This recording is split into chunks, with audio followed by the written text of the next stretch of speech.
आज के super showdown में हम दो गॉड लाइक बींग्स का शोडाउन करेंगे।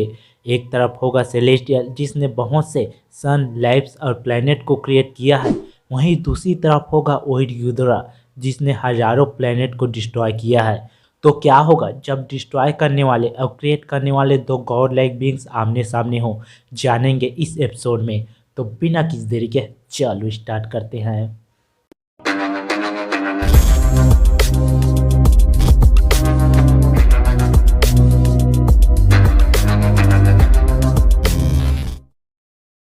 दोनों कैरेक्टर का शोडाउन करने से पहले हम दोनों के ओरिजिन, पावर्स और एबिलिटीज़ को जानेंगे। तो शुरुआत करते हैं सेलेस्टियल से।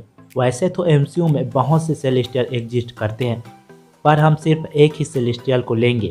तो मैं उस सेलेस्टियल को ले रहा हूँ जो इंटरनल्स में सबसे ज़्यादा बार दिखा, अरिसम द जज।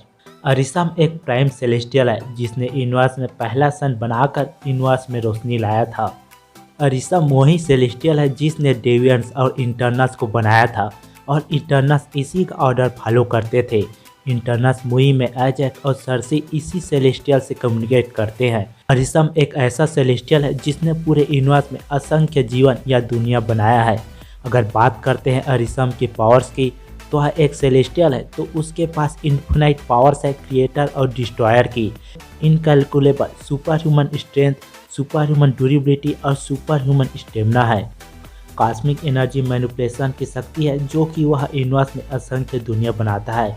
यूनिवर्स में कहीं भी टेलीपोर्ट हो सकता है, जिस प्रकार वह अर्थ के पास टेलीपोर्ट हो गया था। टेलीपैथी की शक्ति है जिस प्रकार से वह अजैक और सरसी से कम्युनिकेट करता है। एनर्जी कंस्ट्रक्शन की शक्ति है जिससे उसने कई सारे सन को बनाया है।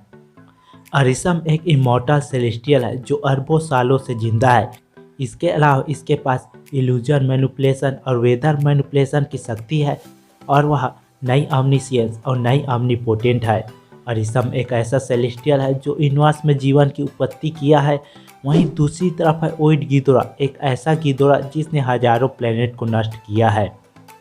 ओइड गिदोरा के ओरिजिन के बारे में तो बताया नहीं गया है, पर यह गिदोरा एनर्जी का बना होता है जिस वजह से इसे हराना और भी मुश्किल हो जाता है।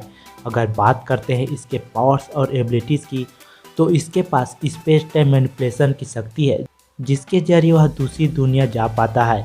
यह एक पोर्टल के सहारे दूसरी दुनिया जाता है और वहाँ की दुनिया को पूरी तरह नष्ट कर देता है। इसके पास सुपर ग्रेविटी है जिसके जरिए वह हजारों प्लैनेट्स को खाया है, जिसके जरिए वह ग्रेविटी को कंट्रोल कर पाता है और स्ट्रॉन्ग ग्रेविटेशनल फील्ड बनाता है, जिसके बाद ये अपने बॉडी से उस चीज़ को ट्रैप कर या क्रश कर उसे पूरी तरह नष्ट कर देता है। इसी शक्ति के जरिए उसने स्टारशिप को नष्ट किया था। इंटेंजिबिलिटी की शक्ति है। दूसरी दुनिया में जाने के बाद भी वहाँ की फिजिक्स और एनर्जी इसको नुकसान नहीं पहुँचा पाते। जैसे गॉडजिला के एटॉमिक ब्रेथ के अटैक से ओइड गिदोरा को कुछ नहीं हो रहा था और ओइड गिदोरा गॉडजिला अर्थ को बाइट कर पा रहा था, जबकि गॉडजिला अर्थ ओइड गिदोरा को छू भी नहीं पा रहा था। ग्रेविटी एनर्जी बाइट है जिसके जरिए अपने दुश्मन को बाइट कर उसके एनर्जी को ख़त्म कर सकता है, जैसे कि गॉडजिला के एनर्जी को ख़त्म कर रहा था। ओइड गिदोरा के पास डार्क एनर्जी की शक्ति है। जब मेटफिश ओइड गिदोरा को समन कर पहली बार बुलाता है तब उसकी छाया दूसरों को काटती है, जिससे उनका मृत्यु तुरंत हो जाता है। यह ओइड गिदोरा के डार्क शक्ति को दर्शाता है। इसके अलावा ओइड गिदोरा दूसरी डायमेंशन या दूसरी दुनिया के प्राणियों से कम्युनिकेट कर सकता है, जिस प्रकार के मेटफिश ने ओइड गिदोरा से किया था। अरिसम और ओइड गिदोरा दो ऐसे बींग्स हैं जिनके पास गॉड लाइक पावर्स है। अरिसम के पास किसी भी चीज़ को डिस्ट्रॉय और क्रिएट करने की शक्ति है। वह सन, प्लैनेट, किसी लाइफ या इंटरनल जैसे पावरफुल बीइंग को बनाने के साथ साथ उन्हें खत्म करने की शक्ति रखता है। वहीं गिदोरा के पास सिर्फ डिस्ट्रॉय करने की शक्ति है। वह दूसरी दुनिया में जाकर वहाँ के प्लैनेट्स या मॉन्स्टर को पूरी तरह खत्म कर सकता है। जिस प्रकार का शक्ति ओइड गिदोरा के पास है, जिससे वह पोर्टल बना सकता है और उसे दूसरी जगह के स्पेस टाइम से कुछ फर्क नहीं पड़ता है, वैसे ही अरिसम के पास है जो पोर्टल बना सकता है और उसे भी स्पेस टाइम से कुछ फर्क नहीं पड़ता है।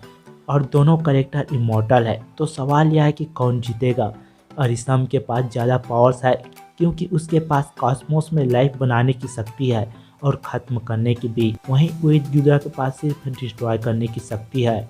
अगर वह पोर्टल के जरिए अरिसम को मारने आता है तो अरिसम ओइड गिदर पर अपने शक्ति से वार कर सकता है, क्योंकि उसके पास भी स्पेस टाइम मैनिपुलेशन की शक्ति है, जिसके जरिए किंग गिदोरा दूसरी दुनिया में जाता है। अरिसम के पास इतना शक्ति है कि वह ओइड गिदोरा के पोर्टल को नष्ट कर सकता है और ओइड गिदोरा का बॉडी एनर्जी का बना है तब भी उस पर हमला कर सकता है। जैसे कि ओइड गिदोरा बहुत बड़ा हो सकता है जितना वह चाहे, वैसे ही अरिसम भी अपने बॉडी को बड़ा कर सकता है। यानी कि इसमें विनर अरिसम होगा, क्योंकि उसके पास लिमिटलेस पावर है जिससे वह ओइड गिदोरा के पोर्टल को नष्ट कर सकता है, उसके दुनिया में भेज सकता है। अगर ओइड गिदोरा अपने पूरे बॉडी के साथ आकर भी अरिसम पर हमला करता है तब भी विनर अरिसम होगा, क्योंकि उसके पास सन, प्लैनेट, लाइफ और सोलर सिस्टम को डिस्ट्रॉय करने की क्षमता है, तो वह ओइड गिदोरा को भी मार सकता है। ओइड गिदोरा को स्टारशिप को नष्ट करने के लिए टाइम लगा था और वह गॉडजिला अर्थ को मारने के लिए टाइम ले रहा था, जबकि वही चीज़ अरिसम कुछ ही सेकेंड में कर सकता है। वह गॉडजिला अर्थ जैसे मॉन्स्टर को कुछ ही सेकेंड में मार सकता है और वह सन और प्लैनेट को आसानी से डिस्ट्रॉय कर सकता है। तो मेरे ओपिनियन से इसमें विनर अरिसम होगा। आपको क्या लगता है कमेंट बॉक्स में ज़रूर बताएं। और लास्ट में अगर आपको यह वीडियो पसंद आया हो तो वीडियो को लाइक करें, चैनल को सब्सक्राइब करें और ज़्यादा से ज़्यादा शेयर करें। तो मिलते हैं अगले वीडियो में, तब तक के लिए गुड बाय।